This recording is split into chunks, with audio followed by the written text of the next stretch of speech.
ত্রিপুরা রাজ্যের বিভিন্ন প্রান্তের জনগণ, খোয়াই বলুন, আগরতলা বলুন এবং বিভিন্ন জেলায় জনগণ তারা মিডিয়ার সামনে এসে তারা প্রতিক্রিয়া দিচ্ছে যে যাদের বিল 5,000 টাকা আসতো তাদের বিল আসছে 80,000 টাকা, যাদের বিল 200 টাকা আসতো তাদের বিল হচ্ছে 2,000 টাকা। কিন্তু আমরা লক্ষ্য করছি যে বিদ্যুৎ মন্ত্রী এখনো পর্যন্ত স্মার্ট মিটার বন্ধ করা উনি এখনো পর্যন্ত পদক্ষেপ নেয়নি। পাশাপাশি যখন রাজ্যের জনগণ বিদ্যুৎ বিল নিয়ে সারা রাজ্যের মধ্যে একটা আতঙ্কের পরিবেশ সৃষ্টি হয়ে রয়েছে, তখনই এই রাজ্যে ডাবল ইঞ্জিনের সরকার আমরা লক্ষ্য করলাম মানুষের জলে, আমাদের যে জলের কর, জলের যে ট্যাক্স, সেই ট্যাক্সও তারা 40 টাকা থেকে তারা বাড়িয়ে আবার 60 টাকা করে দিল। মানে এই রাজ্যের জনগণকে শোষণ করার জন্য যত ধরনের পদক্ষেপ নেওয়া প্রয়োজন সমস্ত ধরনের পদক্ষেপ তারা সমস্ত দিক থেকে তারা নেওয়া শুরু করেছে। আমরা তৃণমূল কংগ্রেসের পক্ষ থেকে আমরা মুখ্যমন্ত্রীর কাছে আমরা দাবি রাখছি যে এই রাজ্যের শ্রমজীবী গরিব অংশের মানুষের কথা চিন্তা করে তারা যেন অবিলম্বে যে আমাদের জলের যে ট্যাক্স, সেই ট্যাক্স যেন কমানো হয় এবং জলের পরিষেবা বলতে আজকে রাজ্যের মধ্যে কোনো ধরনের জলের কোনো পরিষেবাই নেই। তাহলে কিসের ট্যাক্স বাড়ানো হচ্ছে, কার সাথে ট্যাক্স বাড়ানো হচ্ছে? এই রাজ্যের জনগণের জন্য যখন কোনো ধরনের কর্মসংস্থান নেই, কোনো ধরনের সুযোগ সুবিধা তারা পাচ্ছে না, পাহাড়ের জনগণ যখন না খেয়ে বসে আছে বাড়িতে, তখন তাদের উপর বোঝা চাপানোর জন্য কিভাবে তারা ট্যাক্স বাড়াচ্ছে?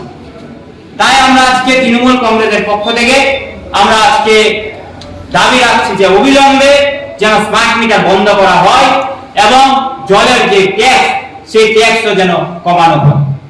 তার থেকেও আজকে ভয়ঙ্কর যে একটা পরিস্থিতি আজকে ভারতবর্ষের মধ্যে সৃষ্টি হয়েছে, আজকে আমরা তার বিষয়ে আজকে আমরা বলতে চাই। আপনারা লক্ষ্য করবেন যে বিগত 15-20 দিন ধরে সারা ভারতবর্ষের মধ্যে যেখানে যেখানে ডাবল ইঞ্জিনের বিজেপি সরকার প্রতিষ্ঠিত হয়েছে সেখানেই বাঙালিদের উপর অত্যাচার শুরু হয়েছে। আজকে গুজরাট বলুন, আজকে উত্তরপ্রদেশ বলুন, আজকে আসামে বলুন, যেখানে যেখানে আমাদের বাঙালি ভাইয়েরা মায়েরা যারা বসবাস করে, তারা যারা বাংলা ভাষায় কথা বলছে তাদেরকে হয় বাংলাদেশে পাঠানো হচ্ছে, নয় তাদেরকে থানার মধ্যে নিয়ে গ্রেফতার করে রাখা হচ্ছে। সেটা আমরা মনে করি আমাদের ভারতবর্ষের বাঙালিদের জন্য একটা বিশাল বড় একটা ভয়ঙ্কর পরিস্থিতি শুরু হয়েছে।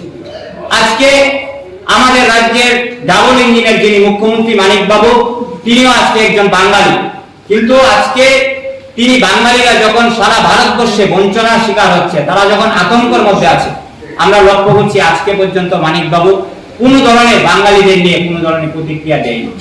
পাশাপাশি আমাদের পার্শ্ববর্তী রাজ্য আসামের যিনি মুখ্যমন্ত্রী, তিনি পরিষ্কার বলছেন যে এনআরসির যে ক্রম, সেই ক্রমে যারা বাংলায় কথা বলবে তাদের নাকি বাংলাদেশি বলে ধরতে নাকি ওনার সুবিধা হবে। উনি নিজে প্রতিক্রিয়া দিয়ে মানে বলছে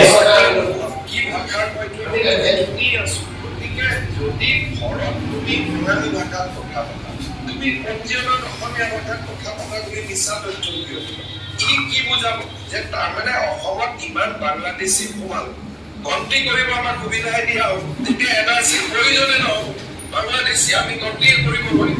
গতিকে আপুনি যদি সুবিধা কৰি দিয়ক, মই ধন্যবাদ জনাইছো যে বাংলাদেশী গাঁও কৰা নতুন ৰাস্তা এটা দিব খুজিছে, ভালে হ'ব।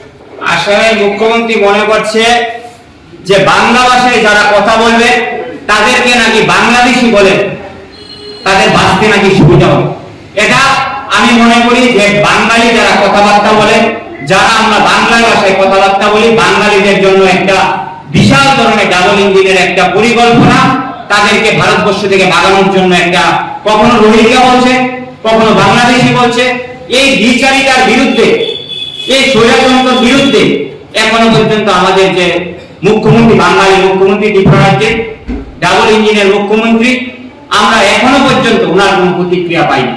আমরা ত্রিপুরা রাজ্যের জনগণ এবং তৃণমূল কংগ্রেস আমরা মনে করি যে রাজ্যের যিনি বর্তমান মুখ্যমন্ত্রী বাঙালি, তিনি এই বাঙালিদের উপর যে অত্যাচার সারা ভারতবর্ষে এবং বিভিন্ন রাজ্যের মুখ্যমন্ত্রীরা যেভাবে বাঙালিদের উপর মন্তব্য করছে, তার বিরুদ্ধে উনি যেন ওনার ভূমিকা এই রাজ্যের মানুষের সামনে পরিষ্কার করেন। উনার কি স্ট্যান্ড, উনি কি চাইছে বাঙালিদের নিয়ে, তার পরিকল্পনা যেন মিডিয়ার মাধ্যমে বা বিভিন্ন সামাজিক সংস্থার মাধ্যমে তিনি যেন ওনার ভূমিকা তিনি পূরণ করেন। এবং আজকে রাজ্যের মধ্যে তারা স্মার্ট সিটি, আমাদের যে শহর, সেই শহরের স্মার্ট সিটিতে আপনারা জানেন আজকেও বৃষ্টি হচ্ছে, প্রত্যেকটা রাস্তাঘাটের অবস্থা বেহাল, সরকারের কোনো ধরনের পদক্ষেপ নেই। সরকার ব্যস্ত শুধু ট্যাক্স বাড়াতে, মানুষের কাছ থেকে কিভাবে কর নেওয়া যায় সেই সমস্ত জিনিসগুলোর দিকে তারা ফোকাস দিয়ে রয়েছে। কিন্তু এই রাজ্যের মানুষকে, এই রাজ্যের ত্রিপুরা রাজ্যের জনগণকে কিভাবে পরিষেবা দেয় তার জন্য এখন পর্যন্ত কোনো ভূমিকা নেই। আগরতলা শহরের প্রত্যেকটি রাস্তায় বলুন এবং প্রত্যেকটি গলিতে, পাড়ার যে গলিগুলো থাকে তার ছোট ছোট ড্রেনগুলোর অবস্থা বলুন, কোনো ধরনের পরিকল্পনা নেই।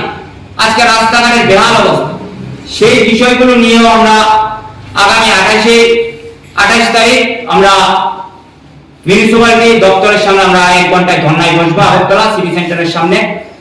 আমরা এই রাজ্যের জনগণের কাছে আমরা আহ্বান করব যে এই রাজ্যের যে স্বৈরাচারী শাসন চলছে, এই রাজ্যের যে লুটের রাজ চলছে, তার বিরুদ্ধে যেন এই রাজ্যের জনগণ সবাই একত্রিত হয় এবং এই রাজ্যের মাননীয় মুখ্যমন্ত্রী যিনি আছেন বসে, তারও যেন কোনো রকমের ভূমিকা আমরা দেখতে পাই, সেই দাবি আজকে আমরা এই প্রেস মিডিয়ার মাধ্যমে, সাংবাদিক সম্মেলনের মাধ্যমে আমরা আজকে মুখ্যমন্ত্রীর কাছে রাখবো।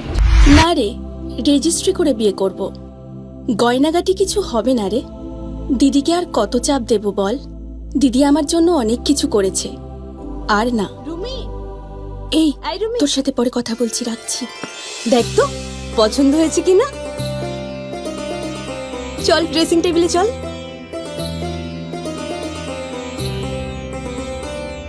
দিদি তুই পছন্দ হয়েছে? তুই নিজে বিয়ে করলি না, আমায় লেখাপড়া শেখালি, আজ বিয়ে দিচ্ছিস, মা বাবার কোনো অভাব রাখিসনি, আজ এভাবে সাজাচ্ছিস কেন?